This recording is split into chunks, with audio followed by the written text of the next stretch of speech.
네, 안녕하세요. 부동산 재테크 전문 채널 닥터 부자아빠입니다. 오늘 제가 말씀드리고 싶은 주제는요, 2020년 부동산 조정기에도 상승될 지역에 대해서 같이 말씀 나눠보도록 하겠습니다. 오늘도 영상을 시청하시기 전에 구독하기, 좋아요, 알림 설정 한번 부탁드리겠습니다. 네. 지난 12월 16일이었죠. 그 부동산 대책을 좀 같이 살펴보면, 아래처럼 이제 세 개의 키워드로 좀 나타낼 수가 있습니다. 즉, 이제 첫 번째는, 그러니까 15억이 초과되는 주택에 대해서는 이제 대출이 불가능하다라고 하는 부분이 있어요. 그래서 이제 실질적으로 현재 시장에서 보면 이 여파가 일부 지역, 일부 단지에서 나타나고 있습니다. 그래서 뭐 시세가 한 15억에서 한 20억 내외 어떤 요런 시세를 가지고 있는 단지나 아파트들이 실제 시세를 조정받고 있고요. 일부 이제 급매물이 좀 나오고 있는 상황입니다. 그래서 뭐 얼마까지 조정이 될지는 확실하진 않지만 제가 봤을 때는 그렇게 많은 조정일 거라고 보진 않기 때문에 혹시 뭐 이런 지역에 특정 어떤 강남권이죠. 강남권에 진입을 노리셨던 분들이 계신다라고 하면은요. 한 15억 언더로 떨어졌을 때, 그러니까 14억 후반 정도의 대출이 가능하게 어떤 물건이 나왔을 때, 과감하게 매수를 하셔도 제가 봤을 땐 괜찮다. 라고 말씀을 드리고 싶고요. 이제 두 번째는 9억이 초과되는 어떤 주택에 대해서는 LTV를 20%까지만, 그러니까 9억 초과분에 대해서는 LTV를 20%만 주는 어떤 제한을 했죠.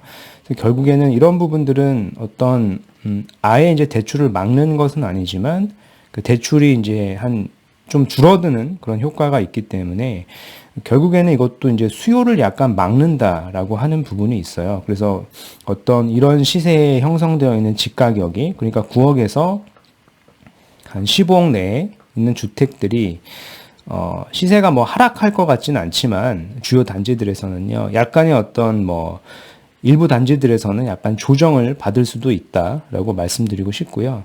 그럼 보시는 것처럼 이 두 개에 대해서 다 조정을 어떤 규제를 했기 때문에 아래에 이제 9억 아래 이하의 어떤 단지들에 대해서는 현재 지금 실거주 측면에서 그리고 실소유자 측면에서는 정부에서 규제를 하지 않았기 때문에요. 결국 이런 주택들을 매수하라라고 어떻게 보면 정해준 거기 때문에 이런 주택들로 어떻게 실수요자가 움직일 수도 있고 투자 세력들도 움직일 수 있기 때문에 이런 주택들이 실질적으로 약간의 어떤 풍선 효과들이 나타날 수 있다.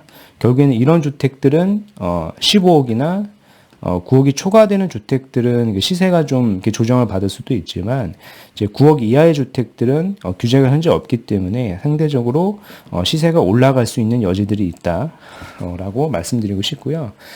이제 중요한 것은 이제 서울시 같은 경우에는 현재 그 아파트의 중위 가격이 9억 거의 내외거든요. 그렇기 때문에 거의 어느 정도 세츄레이션 됐기 때문에 서울시보다는 그 인접한 어떤 수도권에서 비규제 지역에서 좀 더 어떤 풍선 효과가 날 수 있다라고 저는 보고 있고요. 그런 부분들이 어떤 지역인지 한번 같이 살펴보도록 하겠습니다. 네.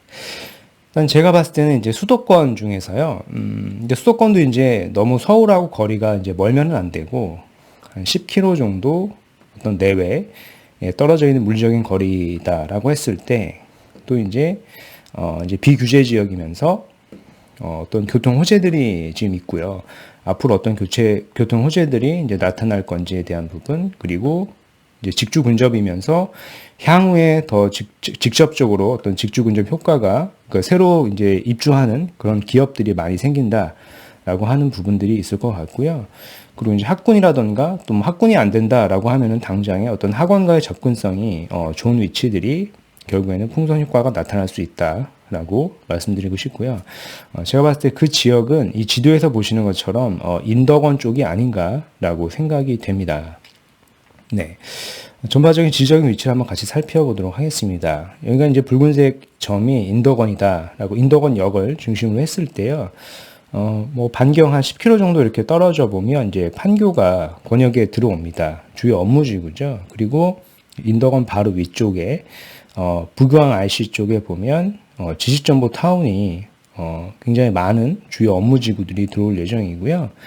그리고 이제 과천 쪽 위쪽에도 보면 주암, 서남 그 스테이 이쪽 아래쪽에도 보면 주요 업무지구들이 많이 들어올 계획에 있습니다. 그리고 평촌 쪽에도 평촌 스마트케어라고 하는 업무지구가 현재 존재하고 있고요. 알고 계신 뭐 금정 이쪽에도 좀 존재를 하고요. 그리고 현재는 없지만 이제 광명 싱테크노밸리가 예정되어 있는 부분을 확인할 수도 있고, 또 바로 위쪽에 이제 가산 디지털이 바로 근접해 있습니다. 보시는 것처럼 주요 업무지구들이 한 반경 약 직선 거리로 한 10에서 12km 내외에 보면은 주요 업무지구들이 굉장히 많은 지리적으로 굉장히 좋은 입지에 있다라고 하는 것을 확인할 수도 있고요. 실질적으로 어떤 서울 좀 외곽 쪽이죠. 어떤 노원이나 상계 쪽보다도 실적이 이런 강남 접근성들이 훨씬 더 우수하다라고 하는 부분들을 확인하실 수가 있습니다. 네. 그러면 인덕원 쪽은 크게 이제 보시는 것처럼 두 가지의 지역으로 나뉘어져 있어요. 보시는 것처럼 파란색이 아닌 쪽 부분이죠. 그러니까 이쪽을 경계로 해서 위쪽은 이제 안양이고요. 안양 이제 동안구기 때문에요. 조정지구로 되어 있다라고 하는 부분을 잘 확인하셔야 되고요. 그렇지 않은 이 아래쪽이 이제 포일동이나 이런 내선동 등이 이제 의왕시에 속해 있고 이제 비조정 지역이다라고 하는 부분을 확인하셔야 될 것 같고요. 물론 이제 주택이 없으시고 실거주를 하시면서 투자를 하셔야 되는 그런 분들이다라고 하시면 이쪽 지역을 매수하셔도 시세 차익이 나올 수 있는 지역이지만, 상대적으로 이제 다주택자이시거나 어떤 추가적인 어떤 주택이 있어서 추가적으로 어떤 투자를 하시고 싶으신 분들은 이쪽 지역의 어떤 아파트들을 매수하시면 비조정 지역이기 때문에 실거주를 고려하지 않으셔도 어떤 단기간에 어떤 1년, 2년 혹은 2년, 3년 내에 괜찮은 시세 차익이 날 수도 있는 지역이다라고 말씀드리고 싶습니다. 그럼 뭐 어떤 호재들이 있는지 지역적인 분석 및 데이터를 통해서 같이 살펴보도록 하겠습니다. 네. 이거는 이제 서울특별시의 기간별 수요 및 입주량을 이제 그래프로 나타낸 건데요. 보시는 것처럼 이제 13년도를 기점으로 해서 보면 이 파란색이 이제 입주량이고요. 실질적으로 필요한 거는 이제 붉은색 라인인 거죠. 그렇다면 이렇게 갭이 있다라고 하는 거는 이만큼의 공급이 부족하다라는 겁니다. 약 한 20K 정도가 부족하다. 약 한 2만 세대 정도가 부족했다라고 의미를 파악하시면 되겠고요. 보시는 것처럼 이제 13년도, 이제 12년도, 뭐 15년도 계속해서 공급이 부족했습니다. 서울시 같은 경우에는요.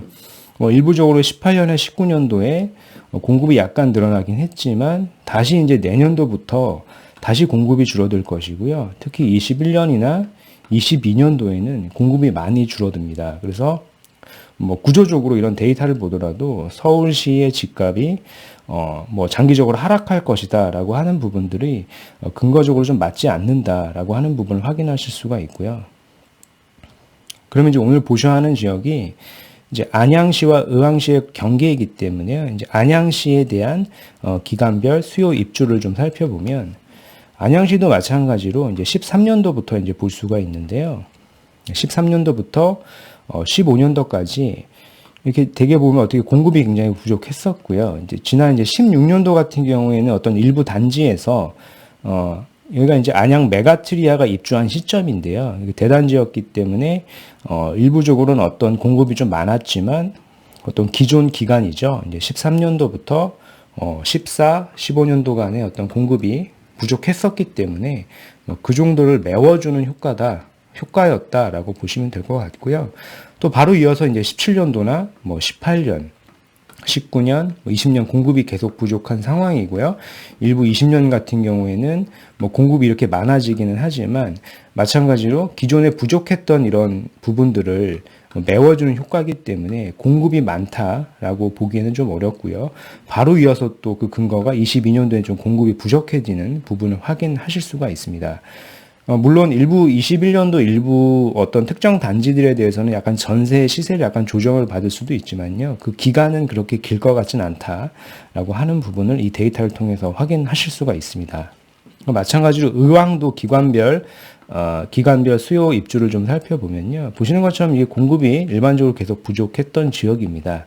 일부 19년도에 일부 단지들에 의해서 20년이나 약간 늘어나긴 하지만 22년도부터는 다시 공급이 없어지는 그런 부분이 있겠고요.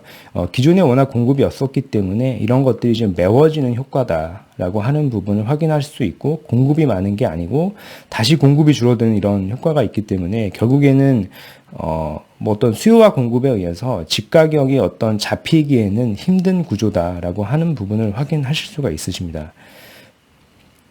그러면 이제 인덕원에는 여러 가지 교통 호재들이 있는데 어떤 교통 호재가 있는지 한번 같이 살펴보도록 하겠습니다.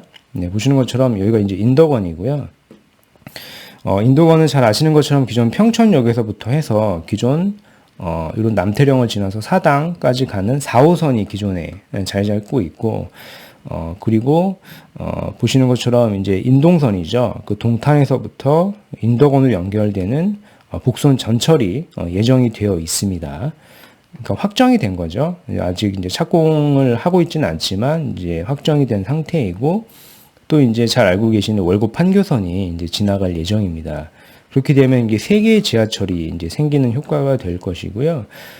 그리고 가장 큰 효과 같은 경우에는 이 월곡 판교선 같은 경우에 실질적으로 개통이 되고 생긴다라고 하면은 판교와의 직주 근접이 되는 것이기 때문에 아주 큰 호재가 된다라고 하는 부분을 말씀드리고 싶습니다. 그리고 현재는 지금 GTX에 대한 부분이 인덕원에 서지는 않지만 지금 지속적으로 정부에서 그리고 안양시와 계속 얘기를 하고 있고요. 인덕원을 정차할 것이냐, 그러니까 인덕원에 GTX를 정차시킬 것이냐 말 것이냐에 대해서 아마 발표가 내년 3월 정도에 날 것으로 좀 보고 있고요.